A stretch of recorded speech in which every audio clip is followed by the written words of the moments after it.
a pergunta mais grave que já se fez na humanidade: quem é Deus?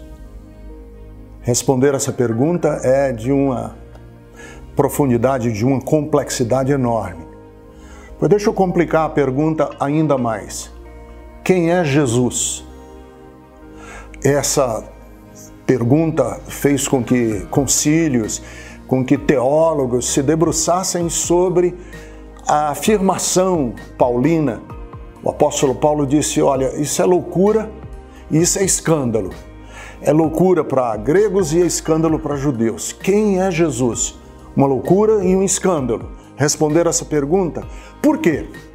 Porque essa pergunta diz respeito à realidade de Deus em Jesus Cristo. Ou Jesus Cristo revelando para nós a realidade de Deus. Deixa eu dar alguns passos atrás para a gente pensar o seguinte. Quando Moisés encontrou-se com Deus no deserto, naquela experiência absolutamente fascinante de ver uma sarça pegando fogo, um arbusto pegando fogo, e ele conversou com Deus, e ele perguntou para Deus: quem és tu e qual é o teu nome? E a resposta de Deus foi um tanto quanto enigmática. A resposta de Deus foi: eu sou o que sou, eu sou. Mas essa palavra eu sou o que sou, ou essas expressões, essas duas expressões, significam exatamente o quê? Que Deus é inominável. Quer dizer, ele não tem um nome, ele não cabe dentro de uma definição, ele não tem um nome que o defina. Deus é maior do que qualquer substantivo e maior do que qualquer adjetivo.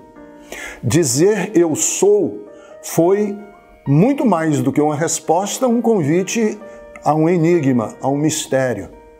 Pois bem, o Novo Testamento, particularmente o Evangelho de João, tenta responder aquele eu sou inicial lá de Moisés. Quando repetidas vezes no Evangelho de João, Jesus diz eu sou e aí acrescenta: eu sou a porta, eu sou o caminho, eu sou a verdade, eu sou a vida, eu sou o bom pastor, eu sou o pão que desceu do céu, eu sou a ressurreição e a vida. Ora, aí nós estamos diante do mistério dos mistérios. Quem é Deus? Os gregos diziam que Deus era uma substância imaterial, era um poder causador de todas as coisas, mas ele próprio não ser causado por nada, que os gregos chamavam isso de um motor imóvel, quer dizer, colocava tudo em movimento, mas ele próprio era imóvel. Pois em Jesus, esse conceito de Deus deixa de ser um mistério, uma abstração, e ele encarna, ele vive entre nós. E aí a Bíblia diz que Jesus é o Emanuel, Deus conosco, Deus que se fez carne. João diz isso no Evangelho dele, quando ele diz: o Verbo, o Logos, se fez carne e habitou entre nós. Em outras palavras, nós temos que refazer toda a nossa ideia de Deus a partir de Jesus.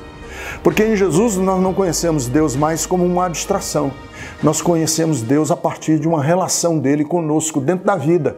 Porque Jesus não veio para nós numa carruagem de fogo, ele não desceu num paraquedas celestial até a terra. Ele nasceu da mulher, ele nasceu da Virgem Maria.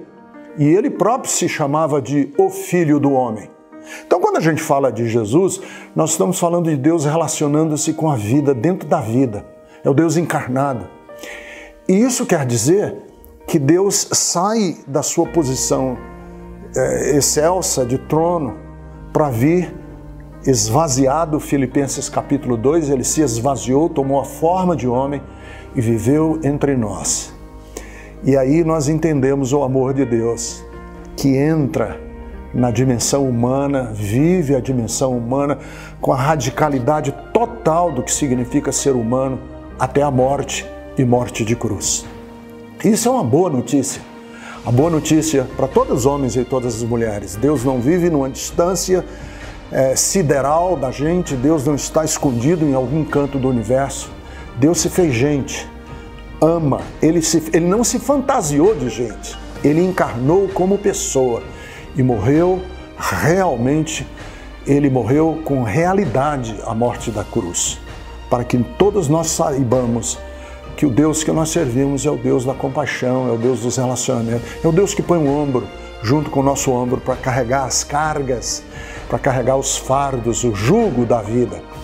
E essa é a boa notícia que nós temos. Jesus é a manifestação de Deus entre os homens e entre as mulheres, para viver conosco a tarefa difícil de existir. Então, se você está numa angústia pessoal, saiba, Deus é conosco.